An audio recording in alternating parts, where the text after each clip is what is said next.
Mesdames et messieurs, merci d'avoir choisi Canal Congo Télévision pour vous informer dans le cadre de cette grande édition du journal. Les hauts conseillers du Conseil supérieur de l'audiovisuel et de la communication, CESAC, se sont réunis en plénière extraordinaire ce mardi 7 novembre 2023. Au menu de leur réunion, l'organisation de la soirée électorale destinée au tirage au sort des enregistrements des émissions des candidatures président de la République en vue des élections qui se profilent à l'horizon en République démocratique du Congo. Maxime Makabo. Voilà, merci beaucoup. La plénière de ce jour était une plénière extraordinaire. Vous comprenez que nous nous approchons de plus en plus d'une grande échéance électorale, à savoir le début de la campagne électorale qui va démarrer le 19 novembre, c'est donc dans quelques jours. Eh bien, il était important pour le Conseil supérieur de l'audiovisuel et de la communication de se réunir en urgence ce lundi pour en fait arrêter les modalités pratiques autour de la soirée électorale qui sera organisée. Ce sera le vendredi prochain à l'hôtel Kempinski.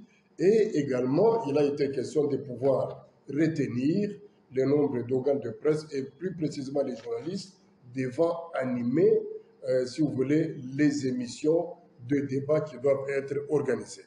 Alors, en ce qui concerne la soirée électorale, j'ai dit tout à l'heure, c'est le vendredi prochain, ce sera au Kempinski Hotel. Il sera tout simplement question de procéder à un tirage au sort. Ce tirage au sort va pouvoir nous indiquer, si vous voulez, le passage à l'antenne de tous les candidats lors des émissions débat qui seront organisées. Vous savez que nous avons affaire à 26 candidats et donc le tirage au sort va nous indiquer quel candidat sera le premier à passer à l'antenne, tel autre sera le deuxième, troisième, quatrième, et ainsi de suite jusqu'au 26e. Alors, étant donné qu'il nous reste très peu de temps, nous avons estimé que les enregistrements vont se faire, disons, en 3 temps, chaque jour, à partir de lundi, une fois le tirage au sort terminé, dès qu'on aura connu l'ordre de passage à l'antenne par tous les 26 candidats.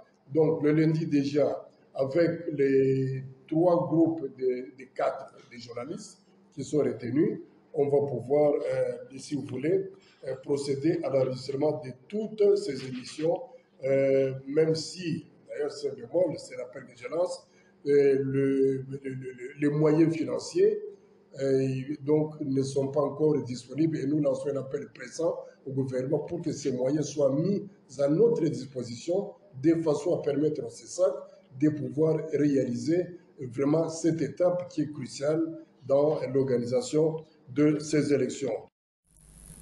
Tout à fait autre chose à présent. Les militants du mouvement citoyen Lutte pour le changement, Lucha section Goma, ont organisé un sit-in ce mercredi 8 novembre 2023 devant les gouvernorats du Nord Kivu. Ces activistes pro-démocrates dénoncent l'insécurité causée par les groupes armés, en particulier les rebelles du mouvement du 23 mars M23. Le point avec notre correspondant sur place, Joël Kamam.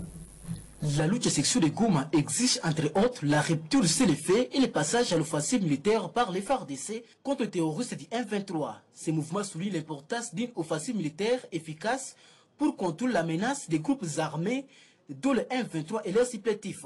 Le mouvement a également mis en avant la nécessité de mettre fin aux tracasseries et aux barrières illégales érigées par les groupes armés sur les axes routiers Butembo-Kitsanga. Rompre le cessez-le-feu et lancer les opérations militaires contre le M23, l'ADF et tous les autres groupes armés de la province Nord Kivu au lieu de rester à la défensive face à l'ennemi qui ne fait que progresser. Pour la réussite de cette offensive militaire, nous vous suggérons d'encadrer les officiers militaires et unités de l'armée soupçonnés de collisions avec les groupes armés et veiller à ce que les militaires engagés au front ne manquent pas de moyens financiers, logistiques et militaires conséquents pour venir à bout de ces groupes armés.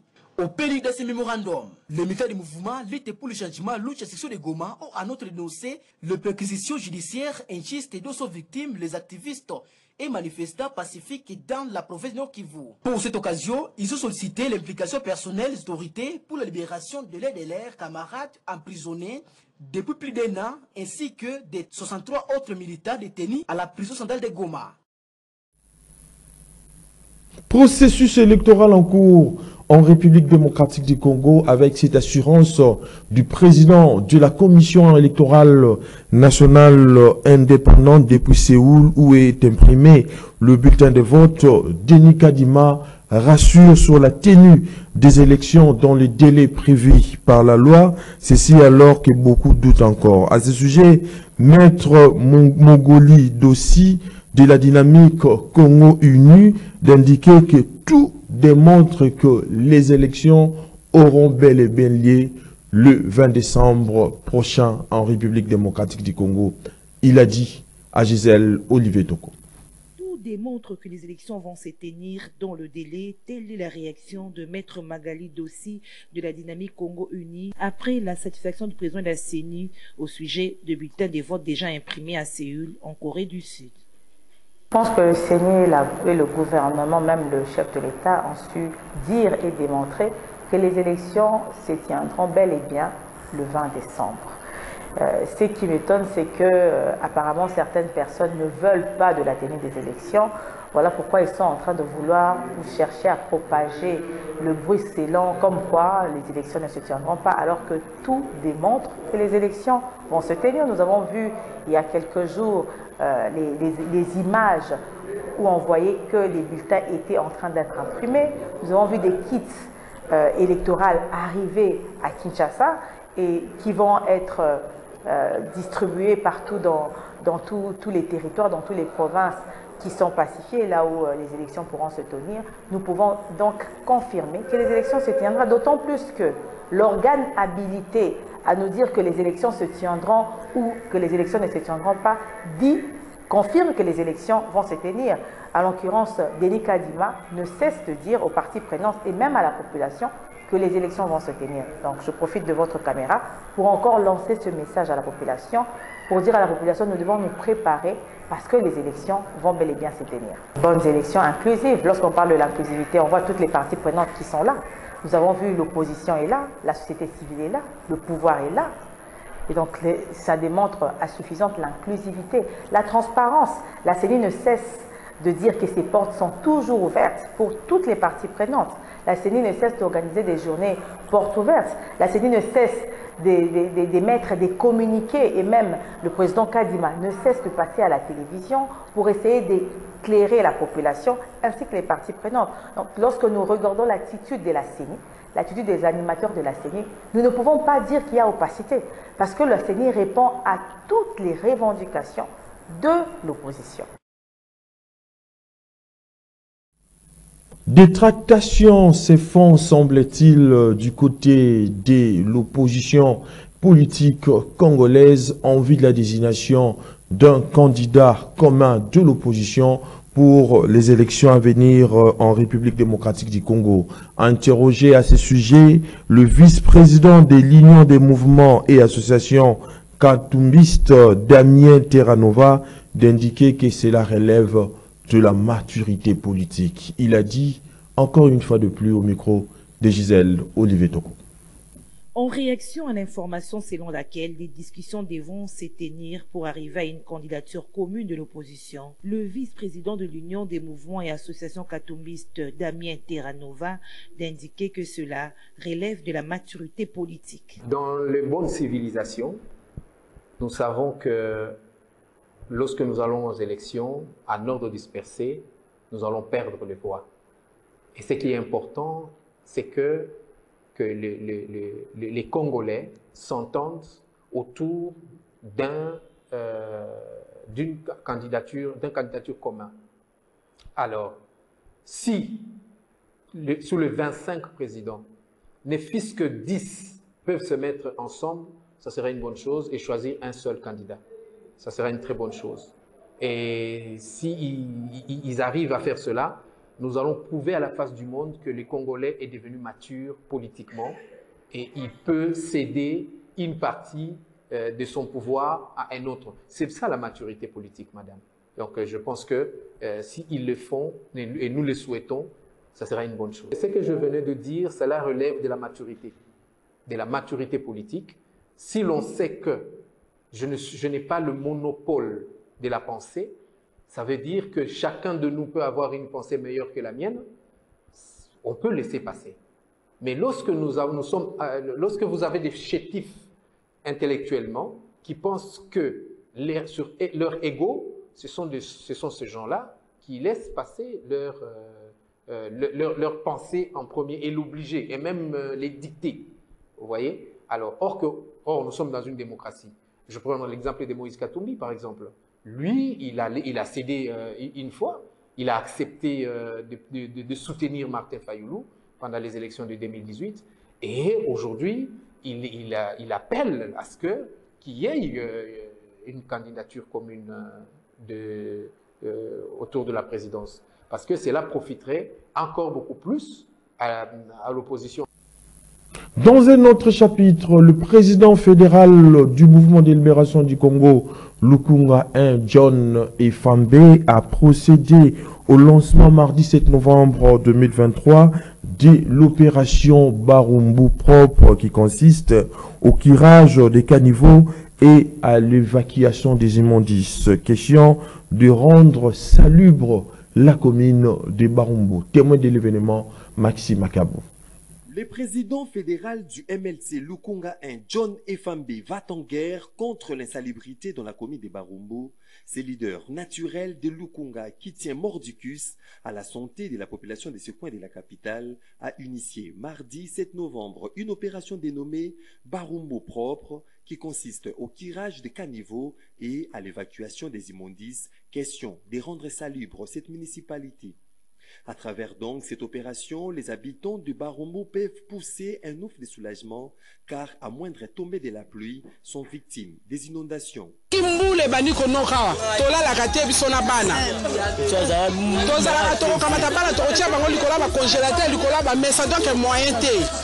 lokola oye atosepeli na terrasse façon abongisili biso terrasse tosepeli bona soki mbula ebetia todindaka oyoki tosepeli tokovote ye papa na biso tokovote ye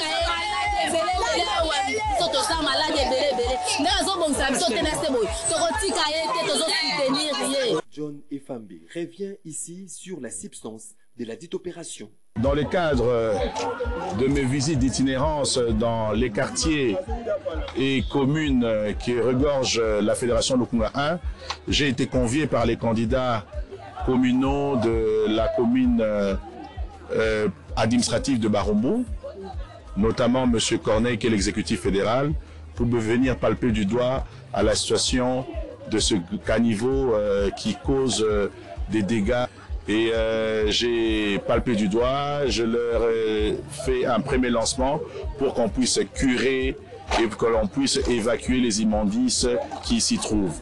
C'est dans ces contextes que je suis descendu et je suis en communion avec nos populations de Barumbu pour pouvoir avancer dans un bon sens. John Efambe, ce lieutenant de Jean-Pierre Bemba Gombo, ne cesse de laisser des traces partout où il passe et son combat pour le bien-être, aussi bien le développement de Lukunga, continue davantage.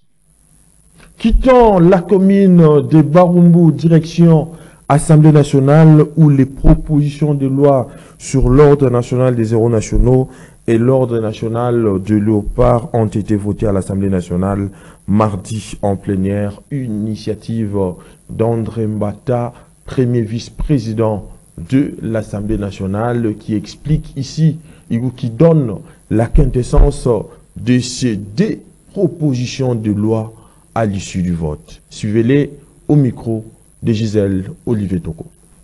Donc je suis très heureux que ces deux propositions aient été adoptées, votées par la plénière. Et pour moi, c'est un jour historique. C'est un jour historique parce que c'est, je ne sais pas pour peu que je remonte dans l'histoire, c'est un peu sans précédent. D'abord, vous avez deux propositions de loi qui viennent des membres du bureau de l'Assemblée nationale. Et cela n'est pas courant. que les membres du bureau de l'Assemblée nationale, qui sont déjà très chargés, en arrivent à faire des propositions de loi. Et lorsque vous parcourez un peu l'histoire législative de notre Assemblée, ces deux propositions de loi émanant d'une seule personne, un membre du bureau de l'Assemblée nationale, voté le même jour, au cours d'une même session, c'est sans précédent dans l'histoire de l'Assemblée nationale de la République démocratique du Congo. On écrit une nouvelle histoire, s'agissant par exemple de la proposition de loi portant création de l'ordre des héros nationaux. Il y avait un vide juridique. On ne savait pas comment une personne pouvait être élevée à la dignité de héros national. Et jusqu'à là, on n'avait que deux héros nationaux. Le premier, c'est Patrice Emery Lumumba. Il avait été proclamé héros national le 30 juin 1966 par le président Mobutu à l'occasion du 6e anniversaire de l'indépendance. C'était donc à travers un message à la nation. Le deuxième héros national, c'est Laurent Désiré Kabila, qui avait été élevé à la dignité d'héros national par le Parlement de transition en 2001, dont il y avait un vide juridique. La proposition de loi qui vient d'être adoptée donc tend à combler ce vide et également à reconnaître les mérites des grands hommes parmi nous, ceux qui se sont battus pour l'indépendance de la République démocratique du Congo, pour l'instauration ou la consolidation de l'état de droit, ou pour la préservation de l'intégrité territoriale, l'unité et la souveraineté.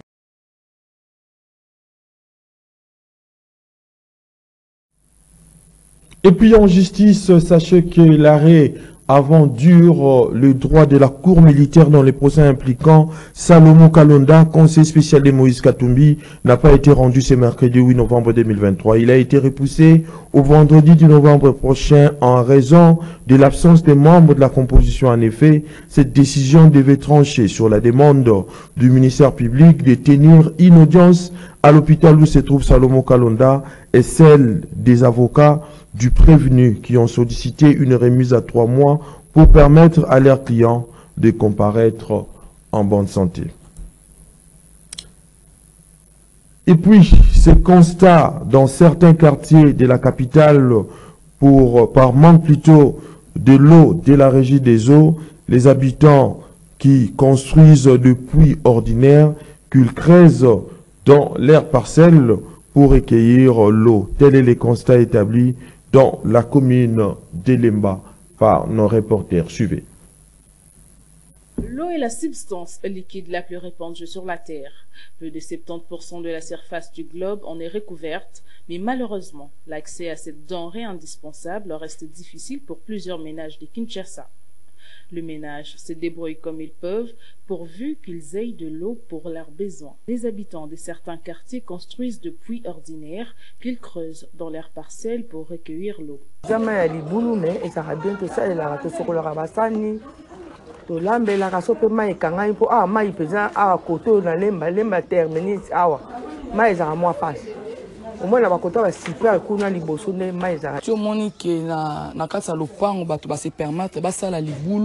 C'est parce que 18 ans on a yébé que mes amis pas sous basali pe ma boulou net awa ba kenga pe même na régie des eaux mais pas de solution.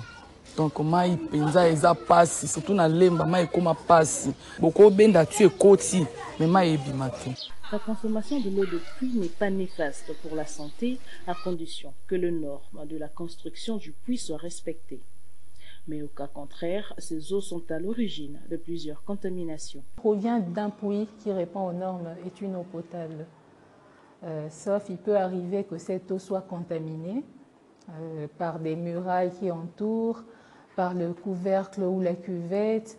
Et il y a des puits qu'on construise à côté de fosses septiques. Automatiquement, cette eau est contaminée.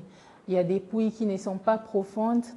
Automatiquement, cette eau n'est pas potable. Notez que les autorités ont initié la construction d'une très grande usine de traitement d'eau à Lemba-Imbu, ceci pour résoudre le problème d'eau dans les communes de l'Est de Kinshasa. Et puis, la saison des pluies qui est encore en ses débuts laissent déjà des traces tenues au quartier Mukuluwa dans la commune d'Engaba. Les maisons construites au bord de la rivière Kalamou sont inondées suite au débordement de la rivière. C'est un constat établi par Xaverienne Zamea. Avec le pluie qui s'enchaîne ces derniers jours, les maisons construites au bord de la rivière Kalamou sont menacées d'inondations. Tel est le cas ici, au quartier Mukuluwa, dans la commune d'Engaba. Suite à la crue, plusieurs parcelles sont inondées. Nous vivons avec la peur au ventre. À moindre pluie, l'eau de la rivière déborde et inonde nos maisons, causant des dégâts matériels importants. Que les autorités nous viennent en aide.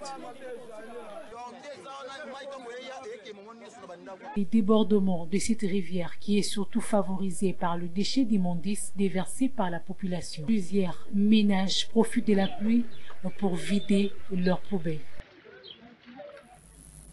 Fin de cette grande édition du journal sur Canal Congo Télévision, coordonnée par Gisèle Olivier Toko, réalisée par Fiston Atunga. La prise de vie a été assurée par Olivier Longwango à Lernon, ainsi qu'au concours rédactionnel de Canal Congo Télévision. Je vous dis donc merci de l'avoir suivi avec le même plaisir et les mêmes désirs. Mais d'ici là, portez-vous bien et bonne suite des programmes sur Canal Congo Télévision.